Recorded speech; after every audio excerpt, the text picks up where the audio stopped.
예, 영끌 인터뷰에서는 여야의 대선 예비 후보들을 인터뷰하고 있는데요. 오늘은 예고한 대로 추미애 더불어민주당 대선 예비 후보와 이야기를 나눠보겠습니다. 어서 오십시오. 안녕하세요. 안녕하십니까. 네. 두 번째로 모셨습니다.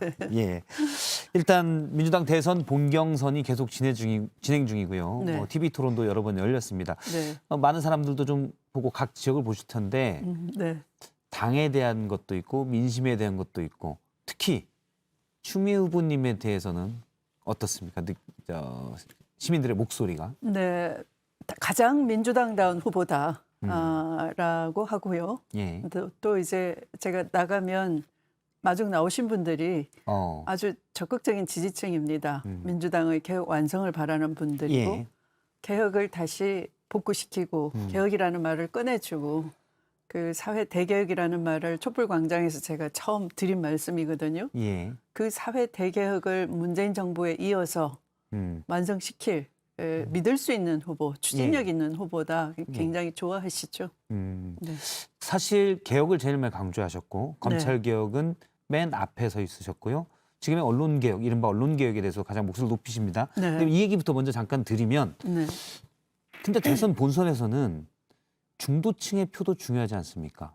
그래서 민생 또 개혁의 피로감을 호소하는 분들도 있거든요. 여기에 네. 대해서 뭐라고 보십니까?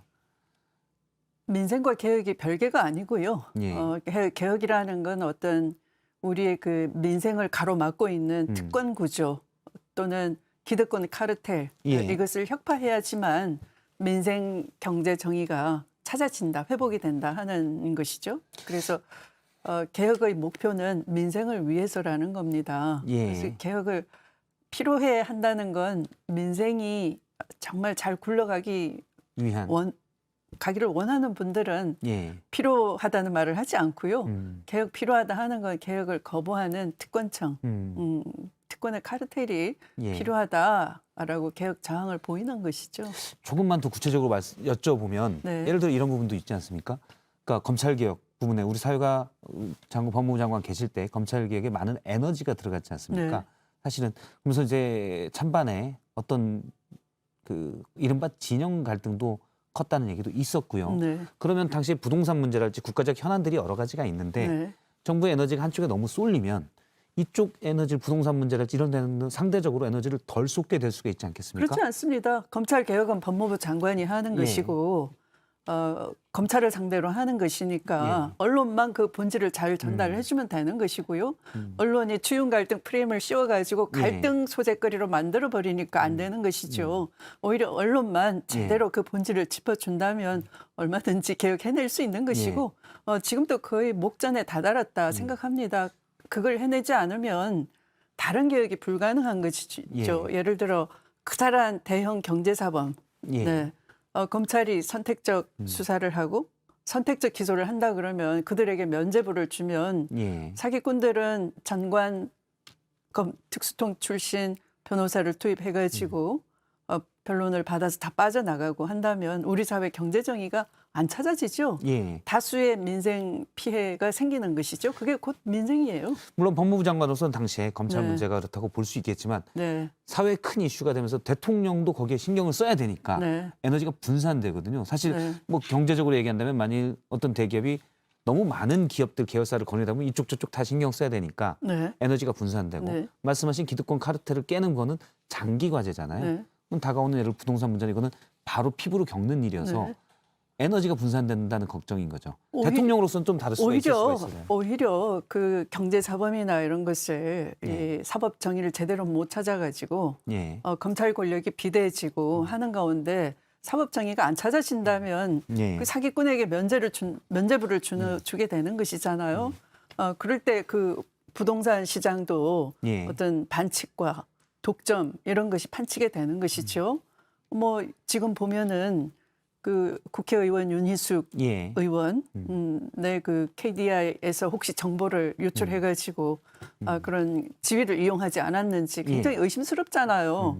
민주당에서 의심을 제기하고 있죠. 네, 근데 그것을 만약 검찰이 야당 권력이라고 봐주기를 한다 그러면 투기꾼은 어떤 권력을 갖고 있으면 면죄부가 생기는구나. 그럼 투기가 더 판을 치게 되는 것이죠. 그러면 그 부동산 문제가 바로 잡아지겠습니까? 예. 네. 그래서 그러니까 검찰 개혁은 반드시 민생을 위해서도 필요하다 하는 것이죠. 예, 알겠습니다. 네. 지지율을 잠깐 여쭤보겠습니다. 네. 다른 주자들과 지지율이 아직은 격차가 좀 있습니다. 그러네요. 1강, 1중 네. 그리고 네. 몇몇 후보가 있는데 네. 어떻게 보십니까?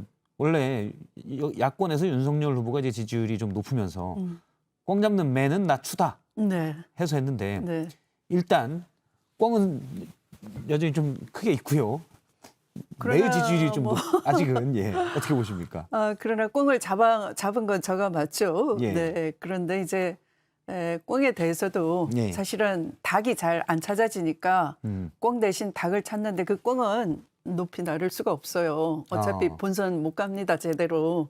근데 닭으로 그 힘이 빨리 안 옮겨지기 때문에 지지율이 쉽게 그렇게 빠지지는 않죠. 왜 그것도 언론이 너무 많이 키워주셨어요. 막 영웅으로 그렇습니까? 만들어주셨어요. 과거의 말씀이신가요? 네. 예. 그건 잔상이 아직도 남아있죠. 네. 네. 지금 새로운 이론인데 네. 지금 말씀하신 거는 네. 꽁 대신 닭이 나와야 되는데 네. 지금 야권에 닭이 없기 때문에 비유하자면 네. 닭이 없기 때문에 꽁이 여전히 눈길을 받고 있다라는 말씀이신 그런 것 건가요? 같아요. 이거 네. 비유입니다. 뭐 TV 예. 토론도 안 한다고 하시죠. 뭐 학예회처럼 발표만 하신다고 하죠.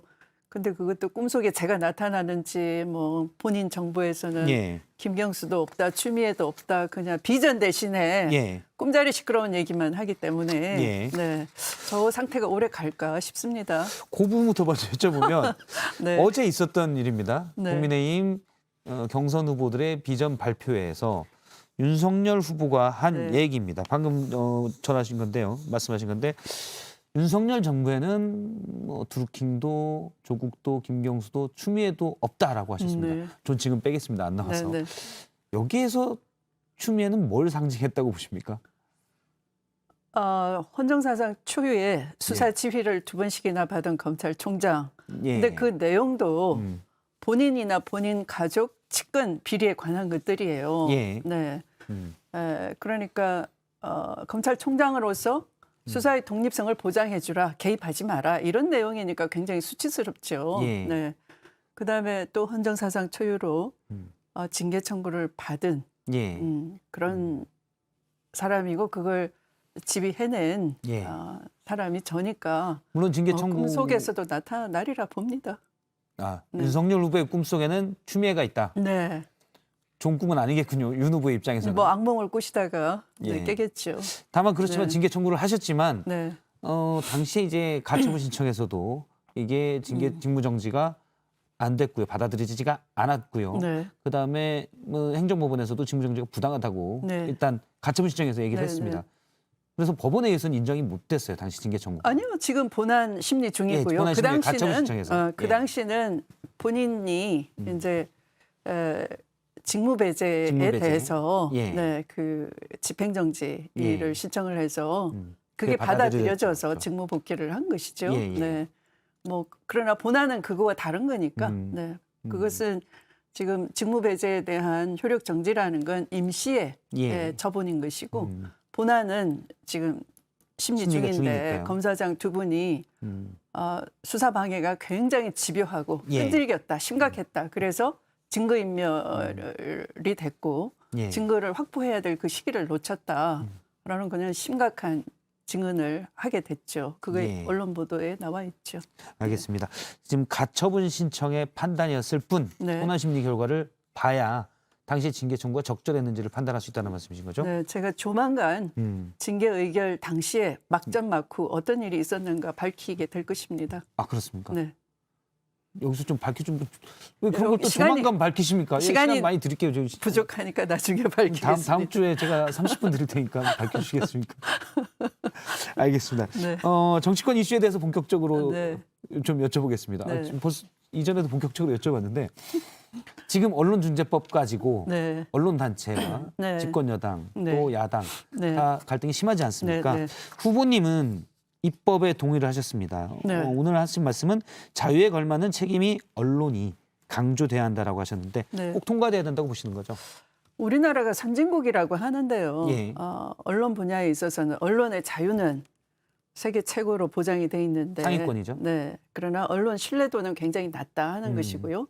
또 지금의 문제는 포털 독점 시대니까 포털의 클릭 수를 늘리기 위해서 확인 취재 없이 예. 기자가 취재 현장에 가 있어야 되는데 노트북 끼고 그냥 계속 쓰고 있다는 거죠. 그러니까 예. 확인하지 않은 보도로 인해서 왜곡 보도도 양산이 되고 그걸로 인해서 피해가 많이 생기고 있지 않습니까? 예. 네, 그래서 좀 이런 법이 필요하다 하는 것이 국민 80%가 동의를 하고 계시죠. 물론 일부 네. 보도들은 말씀하신 대로 네. 현장에 가지 않고 그냥 예를 들어 보도자료나 네. 또는 전해서 네. 들은 것들을 하는 네, 경우도 네. 있는데요. 네. 대부분의 이른바 이제 레거시 미디어, 주요 네. 제도권의 언론들은 데스크 기능도 있고 네. 중요한 기사들, 뭔가 네. 흐름에 그러니까 독자나 시청자의 인식에 큰 변화를 일으킬 만한 이런 기사들은 현장에 가고 며칠씩 취재해서 쓰거든요. 그런데 이제 징벌적 배상을 하게 되면 네. 그런 보도들은 막힐 수 있다는 우려가 있습니다. 언론단체들에서 제기하고 있습니다. 그렇지 않고요. 이른바 이제 위법성 조각 사유 면책 예. 조항이 있는데 언론 보도가 공공의 이익에 부합하고 예. 또 진실인 경우나 혹시 진실이 아니라고 나중에 밝혀지더라도 예. 그 취재가 성실하고 진실에 가까울 정도로 오신할 만한 상당한 이유가 있었다 그러면 그런 사정이 증명이 된다면 위법성이 조각이 되죠. 네. 추미애 후보님이 네. 판사였으니까 네. 판사였던 경험에 살려서 보면 공공의 이익을 위해서 열심히 기자가 취재해서 노력했다면 네. 네. 혹여 그게 오보로 되더라도 그렇죠. 위법성이 조각된다는 말씀이시군요. 네. 예. 그런데 기자들은 이제 그런 우려를 합니다. 그건 이제 재판 결과에 따른 것이고 그런데 징벌적 배상제가 있으면 징벌적 배상을 청구할 수 있는 사람들이 권력의 측근, 비선들이 청구를 하면 재판 결과까지 나오는 건 뭐 3, 4년이 걸릴 동안 사실은 재판에 불려다니고 또 회사에 막대한 손해를 끼칠 수도 있다는 우려 때문에 아예 그런 취재를 못할 수 있다는 가능성이거든요. 이른바 위축된다는 우려입니다.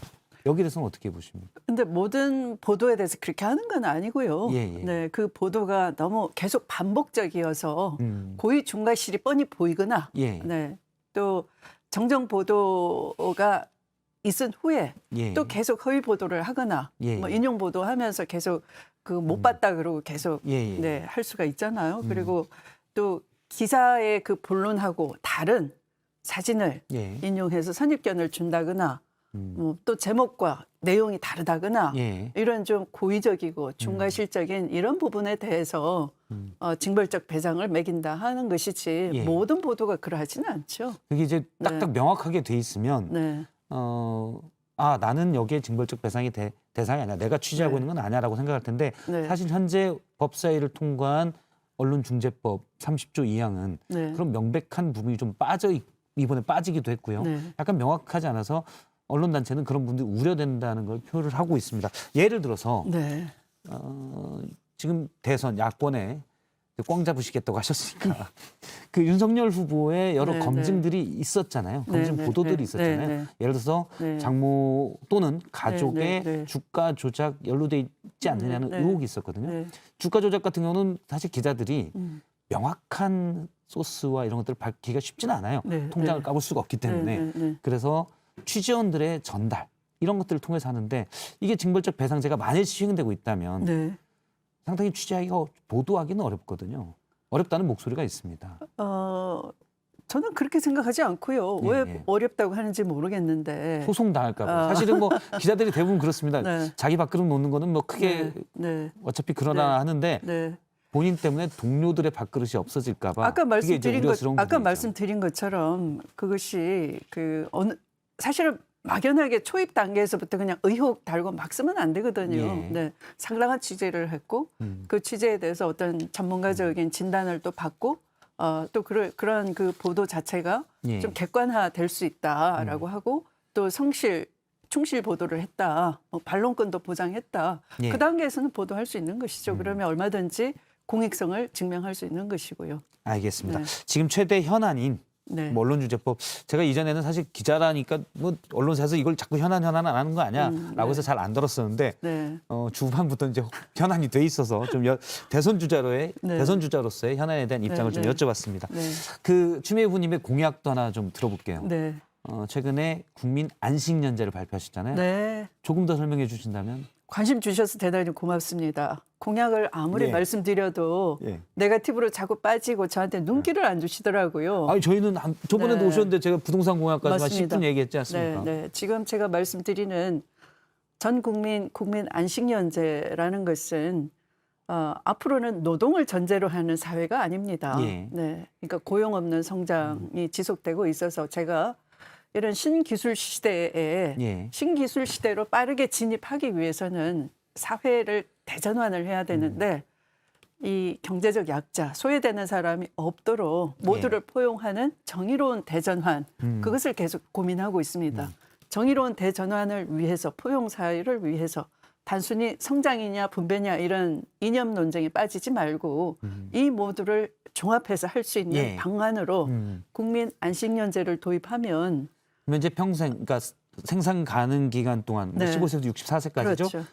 세 번, 그러니까 3년을 한 달에 100만 원씩 받는다는 거죠. 네, 그러니까 그거는 실제 안식년을 쓰지 않아도 연속 3년이라기보다 한 3번 정도 나눠서요. 네, 나눠서 신청을 하면 예. 이제 우리가 평생 직장이라는 게 없잖아요. 예.